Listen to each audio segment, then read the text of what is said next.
Hey, how's it going, guys? And Nerdsy here with a deck profile of what I would have brought to the Carta Magica like Ultimate Cup on like April 24th, but because of all the stuff that happens during the event, we were unable to actually play in the event. I already made a video on that earlier, but I did want to show you guys what I was gonna bring. Which is really funny because my friend is currently actually playing a similar deck. And right now he's 5-1-1. I think right now they just started round 7. So hopefully I'm able to get his deck profile as well as a couple people that played in the core TCG like Ultimate Cup. A couple people from my locals actually managed to get pretty high, and I really want to get their deck profiles later on during the week. So keep an eye on that. More content for Digimon should be coming up very shortly. Once I figure out schedule wise and what I want to do for content as well, and not just like locals, since like locals has been a little hard for me to even go to. So I will figure out what I'm gonna do with that. But I just want to give you guys a little update before I go into the deck profile. But what I would have brought, I'm gonna show you guys right now as we go into the video. And we're here, and as you can see, I was actually going to bring Cherubimon. I'm sorry for the slight blur. Hopefully I can fix that. Just give me 1 second. Alright guys, we're back. I kind of tried to fix what's going on, but I was gonna play the Cherubimon deck. I have been like testing this a lot. I think that going up against blue, this is actually one of your better matchups, even though it looks very impossible, especially with the way that they strip your sources and everything. I had to change a couple things to try to make it so that the blue matchup is a little bit better, as well as you still have a decent matchup against pretty much everything else in the meta. Red is still your number one nemesis. In my opinion, if they break, you're fine. If they get the high stack, you have to kill them before they kill you. That's pretty much the only way that you could play against that deck. From my experience, I know that like other people have other ways of playing, but this deck really reminds me of the way that I used to play Yu-Gi-Oh back in the day. I used to play a very control heavy deck, and this deck really, it mimics the field control like aspect of that, and it just fit very well in the way that I like to play decks. I am very excited for the next set where I'm able to play more like OTK. But the Cherubimon deck has become one of my favorites, especially in these like formats. For the X, we are playing the yellow base for the Cherubimon. We're only playing 4 the Goopamons. That's all you really need is the 4. I've tried 5. I tried Cupimon. I've thought about of the Cupimon a lot because I do like to swing early, but honestly, 3 the Goopamon getting the draws when you have 3 security or less is absolutely just fine. Going start with the top end first. 3 of the Cherubimons. The Cherubimons is your main boss monster. When you digivolve, you're able to bring back a purple tamer, and then you destroy as many tamers you have to their level 4s or below. So you're able to wipe the field, especially against blue when they like to put a lot of the floodgates out on the board.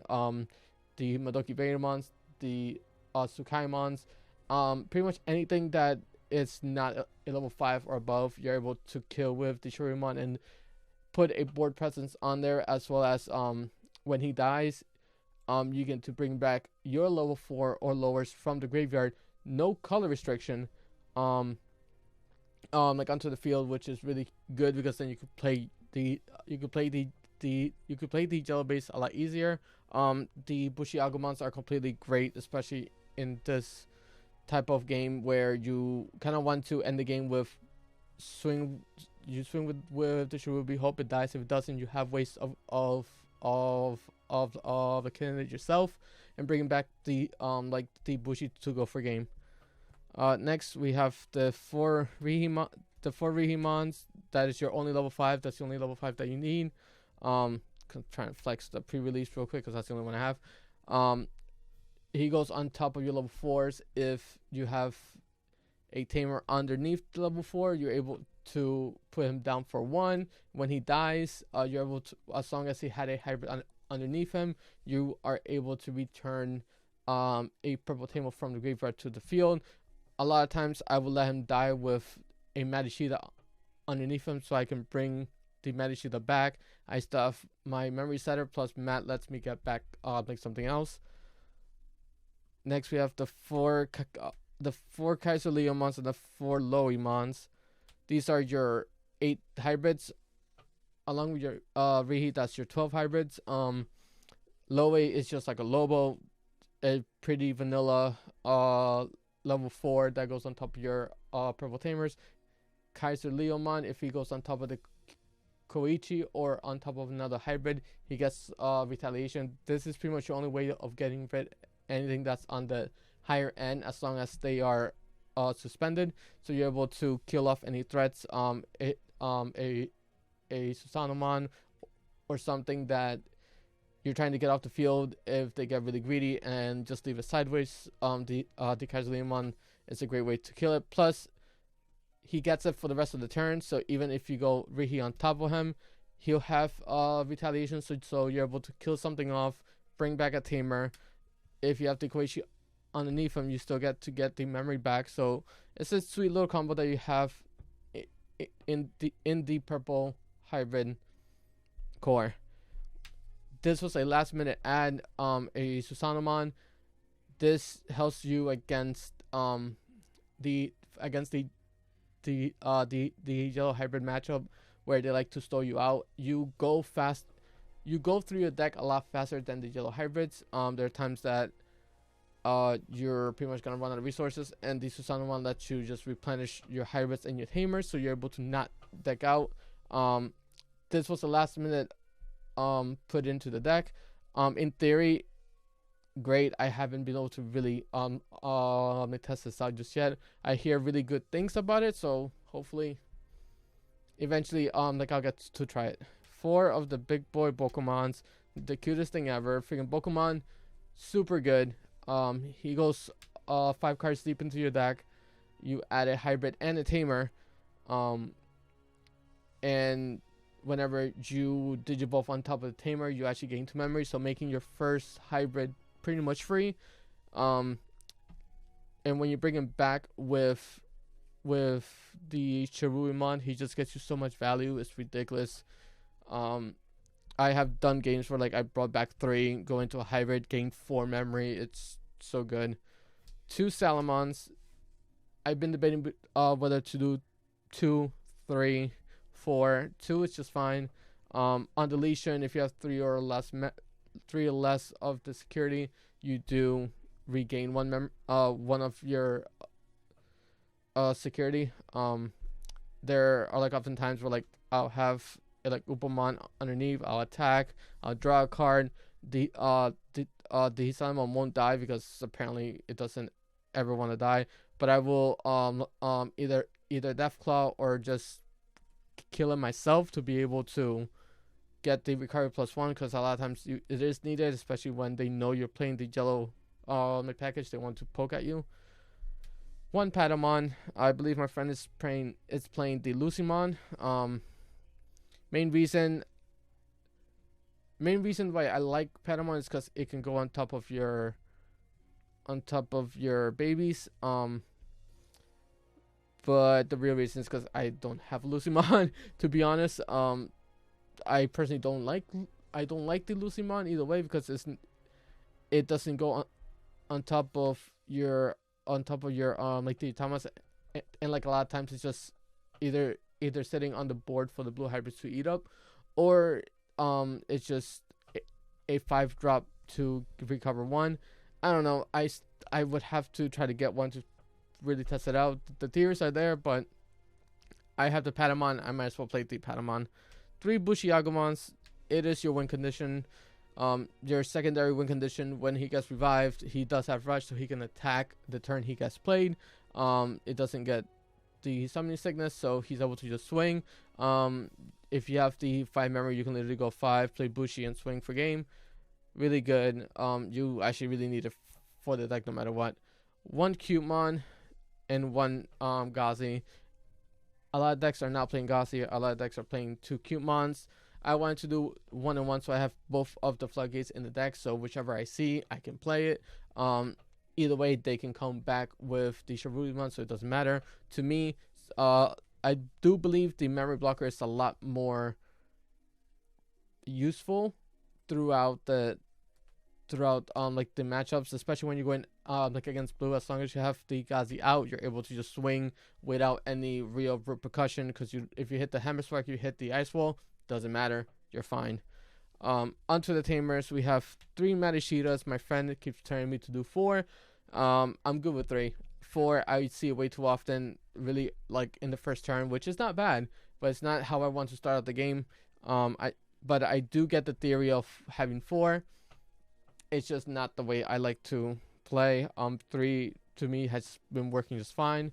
And then when you see 1, you're pretty much all set, because you can go your level 4 hybrids on top, the Rihi on top, swing with Rihi, let him die, get Matt back from the graveyard, and then bring back the Rihi back to your hand, or the level 4 back to your hand, so you could do it all over again. Yes, Matt is really good. I like him at 3. This is where me and my friend kind of differ. I play 3 Kari and 1 Mimi. I believe he plays 3 Mimis and 1 Kari.